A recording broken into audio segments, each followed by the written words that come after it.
Hey everyone, and welcome to The Explainer. Today we're bundling up and diving headfirst into one of winter's most powerful storms. Get ready, because we're about to explore the wild world of blizzards.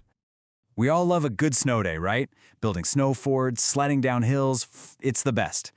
But what happens when that fun, fluffy snow day gets a serious, stormy power-up? What's the secret that turns a simple snowfall into a full-blown, howling blizzard? Here's probably the most surprising thing about blizzards. It's not actually about how much snow is falling. A storm could dump feet and feet of snow and still, technically, not be a blizzard. The one thing that truly defines it, the ingredient that gives it its name, is the wind. The wind is the real star of the show here. To make it official, meteorologists, that's weather scientists, have a kind of blizzard checklist with three main rules. First, you need some seriously strong winds. We're talking at least 35 miles per hour. That's as fast as a car driving through a neighborhood.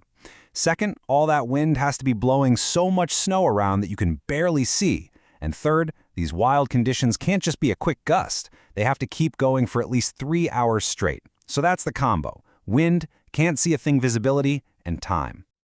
Okay, so we know the rules of a blizzard, but how does one get started in the first place? Let's step into the weather kitchen and check out the secret recipe for cooking up one of these incredible storms. It all starts when two very different kinds of weather systems collide. You can think of it like a superhero team-up, or maybe a supervillain team-up. On one side, you have a high-pressure system, which is usually calm and brings clear skies. On the other side, you've got this stormy, wet, low-pressure system. When these two opposites meet, bam! The stage is set for a blizzard to be born. So what are those specific ingredients in our recipe? First, you need cold air. And I mean really cold, both way up in the clouds and down here on the ground, so that snowflakes can form and make it all the way down without melting. Second, you need moisture. This is just water vapor in the air, often scooped up by winds blowing over big lakes or oceans. And finally, here's the magic trick.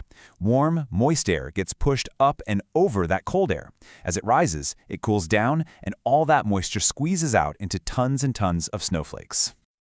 Now, when you combine those super strong winds with all that snow, you get one of the most dangerous and confusing things about a blizzard. It's something called a whiteout. And a whiteout is pretty much exactly what it sounds like. Everything just turns white. The snow is falling and blowing around so much that the horizon completely disappears. You literally can't tell where the ground ends and the sky begins. It's incredibly disorienting, and it's a huge reason why being outside during a blizzard is so dangerous. And that brings us to the really serious side of all this, because blizzards are no joke. Those strong winds can knock down power lines, leaving whole neighborhoods without heat. The whiteout conditions make driving pretty much impossible, and they can even cause people to get lost just a few steps from their own home. And of course, being caught outside in that extreme cold puts you at risk for serious things like frostbite. Okay, so we absolutely have to respect the power of a blizzard, but we don't have to be scared of it, not if we're prepared. So, how do you take charge and become a certified blizzard boss? Let's check out the game plan. The number one rule of being a blizzard boss is having an emergency kit ready to go before the storm hits. That means having things like water and food that you don't need to cook or keep in a fridge. You'll want a flashlight and a battery-powered radio, with extra batteries, of course, and load up on warm blankets. A first aid kit and a charged-up battery pack for your phone are also total must-haves. Being prepared is half the battle. So what about when the blizzard is actually roaring outside? The rules are simple but super important. Rule number 1, and this is the biggest one, stay inside. It is absolutely the safest place to be. Rule 2, if the power goes out, it's time to layer up. Put on lots of clothes to trap your own body heat. And Rule 3, which might sound a little weird, keep drinking water. Staying hydrated actually helps your body regulate its temperature and stay warm. Hot cocoa works too. Now here's a wild fact that really proves it's all about the wind. You can have a blizzard even when it's not snowing. Seriously, it's called a ground blizzard. This happens when you have super strong winds, but instead of snow falling from the sky, the wind just picks up all the snow that's already on the ground and whips it around so fiercely that it creates the exact same whiteout conditions. You could have a clear, sunny sky above, but if the wind is blowing the ground snow like that, it's a blizzard. And here is one last really important safety tip. If you're ever in an emergency, it might seem like a good idea to eat snow to get some water. please do not do it.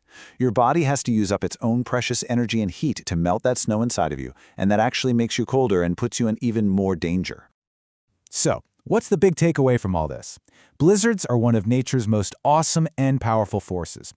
But if we understand how they work and we know how to prepare, they don't have to be so scary.